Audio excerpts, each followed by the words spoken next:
السلام علیکم، welcome to my YouTube channel daily night story. کیسے ہیں دوستو؟ امید کرتے ہیں آپ سب لوگ خیریت سے ہوں گے۔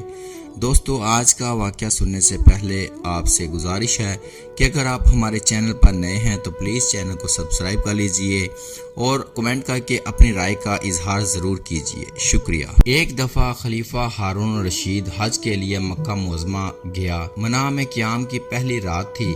اس کا ویزا فضل بن ربیع رات گئے تک خیمہ میں اس کے ساتھ بیٹھا رہا، پھر ہارون الرشید سے اجازت لے کر اپنے خیمہ میں چلا گیا اور خواب راحت کے مزے لینے لگا۔ تھوڑی دیر بعد اس نے اچانک سنا کہ کوئی اس کے خیمہ کا دروازہ کھٹکھٹا رہا ہے۔ اٹھ کر باہر آیا تو ہارون الرشید کو کھڑے پایا۔ فضل نے زمین ادب سے چوم کر کہا، امیر المومنین نے اس وقت کیسے تکلیف فرمائی؟ حضور حکم دیتے یہ غلام خود در دولت پر حاضر ہو جاتا۔ ہارون الرشید نے کہا، اس وقت میرا دل کسی مرد کامل کی زیارت کا متمنی ہے، مجھے کسی ایسے بزرگ کے پاس لے چل۔ فضل نے عرض کی کہ یہاں قریب ہی سفیان بن امیہ مقیم ہیں، اگر آپ پسند فرمائیں تو ان کے ہاں چلیں۔ ہارون الرشید نے کہا، ہاں وہیں چلو۔ دونوں سفیان بن امیہ رحمۃ اللہ تعالیٰ کی قیام گاہ پر پہنچے۔ فضل نے دروازہ پر دستک دی۔ سفیان نے پوچھا، کون؟ فضل نے کہا، امیر المومنین تشریف لائے ہیں۔ سفیان جلدی سے باہر نکلے اور بولے، امیر المومنین مجھے پیغام بھیج دیتے، میں خود حاضر ہو جاتا۔ ہارون کچھ دیر ان کے ساتھ گفتگو کرتا رہا، چلنے لگا تو پوچھا، کسی چیز کی ضرورت ہو تو ارشاد فرمائیے۔ سفیان نے کہا، میرے سر پر قرض ہے۔ ہارون الرشید نے فضل کو حکم دیا کہ ابو محمد کا قرض فوراً ادا کرنے کا انتظام کرو۔ پھر دونوں وہاں سے چل پڑے۔ اثنائے راہ میں ہارون الرشید نے فضل سے کہا، میرے دل کا اطمینان حاصل نہیں ہوا، کسی دوسرے مرد خدا کے پاس چلو۔ فضل نے کہا، امیر المومنین فلاں جگہ محدث عبدالرزاق بن حمام بن نافع الحمیری الاسنانی قیام پذیر ہیں۔ ہارون الرشید نے کہا، چلو انہی کے پاس چلتے ہیں۔ فضل نے عبدالرزاق بن حمام کی رہائش گاہ کا دروازہ کھٹکھٹایا تو اندر سے عبدالرزاق نے آواز دی، کون ہے؟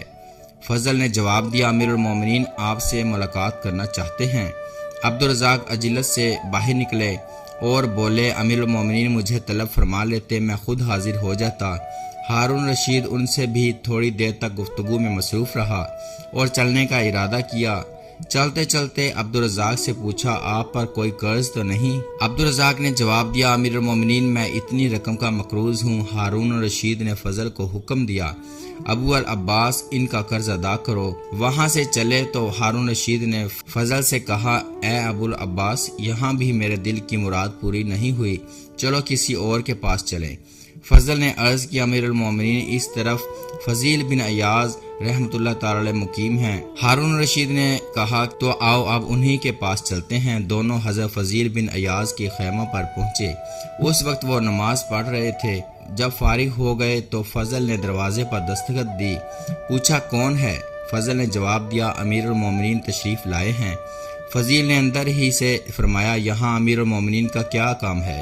ان سے کہو تشریف لے جائیں اور میرے مشاغل میں مخل نہ ہوں۔ فضل نے کہا، سبحان اللہ، کیا صاحب امر کی اطاعت آپ پر واجب نہیں ہے؟ فضیل رحمۃ اللہ تعالی نے جواب میں فرمایا، میری اجازت تو نہیں ہے، ہاں حکومت کے زور پر اندر آنا چاہتے ہو تمہاری مرضی۔ یہ کہہ کر انہوں نے دروازہ کھول دیا اور ساتھ ہی چراغ گل کر دیا تاکہ ہارون الرشید کا چہرہ دکھائی نہ دے۔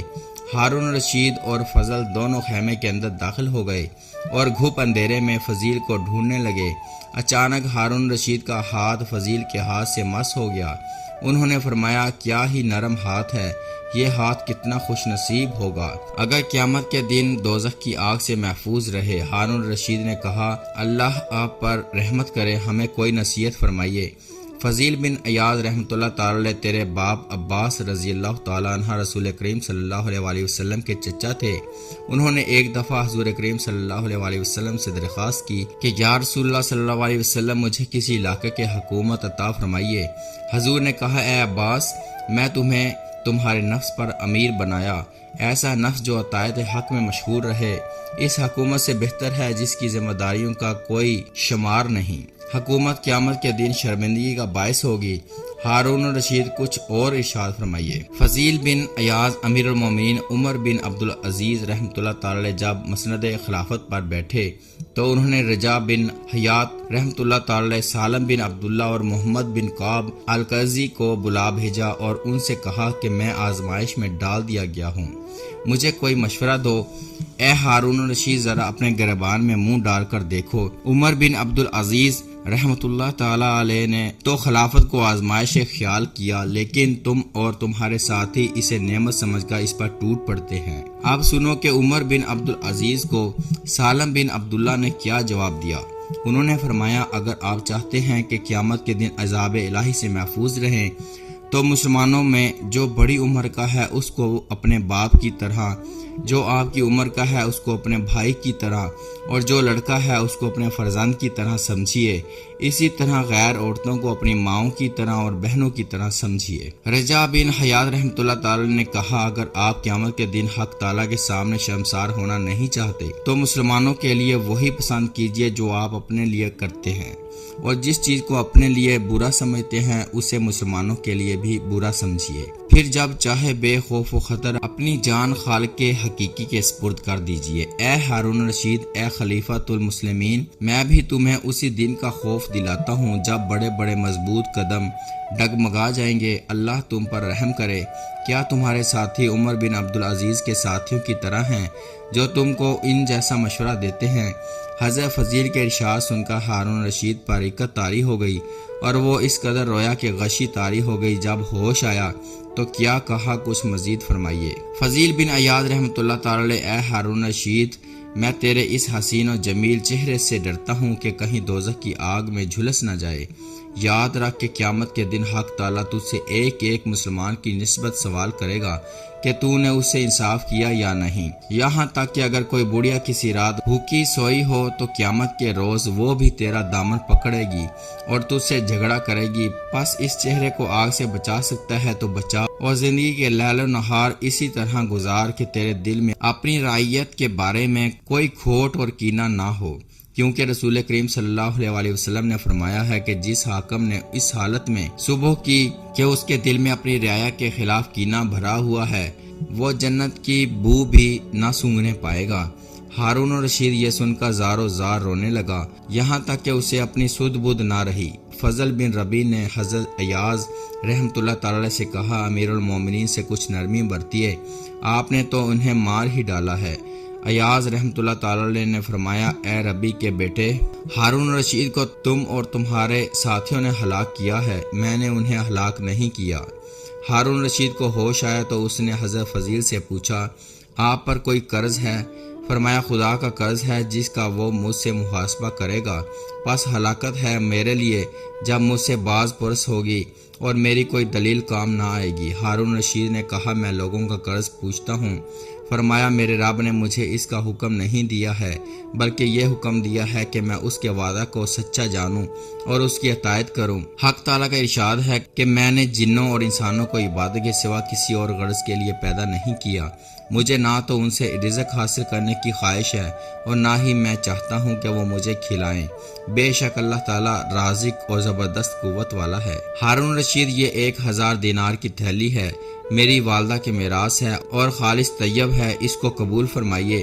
فضیل رحمۃ اللہ تعالی، افسوس میری تمام نصیحتیں رائیگاں گئیں اور تم نے ان کو دل میں جگہ نہ دی۔ یہ مال اس کو دو جس کو اس کی ضرورت ہے، لیکن تم اس کو دیتے ہو جس کو اس کی ضرورت نہیں۔ یہ مجھ پر ظلم نہیں تو کیا ہے؟ میں تجھے نجات دلانا چاہتا ہوں اور تو مجھے ہلاکت میں ڈالنا چاہتا ہے۔ فضل بن ربی کہتا ہے کہ پھر حضرت فضیل رحمۃ اللہ تعالی خاموش ہو گئے اور ہم دونوں سلام کر کے ان کی قیام گاہ سے باہر آ گئے۔ راستے میں امیر المومنین نے مجھ سے مخاطب ہو کر کہا، دیکھا مردان حق ایسے ہوتے ہیں، آئندہ جب میں تم سے کہوں کہ کسی مرد خدا کے پاس لے چلو تو تم اس قسم کے مرد کے پاس لے جایا کرو۔ اس واقعہ سے ہمیں یہ سبق حاصل ہوتا ہے کہ ہم کبھی دنیا کی طلب میں نہ لگیں بلکہ اپنی آخرت کی فکر کو ملحوظ رکھیں اور خود کبھی کوئی امارت اور وزارت حاصل کرنے کی کوشش نہ کریں۔ البتہ اگر مسلمانوں کے مشوروں سے کوئی عہدہ سونپ دیا گیا ہو تو حضرت فضیل بن ایاز رحمۃ اللہ تعالی کی ان نصیحتوں کو اپنی سامنے رکھیں۔ اللہ تعالی ہم سب کو عمل کرنے کی توفیق عطا فرمائے، آمین یا رب العالمین۔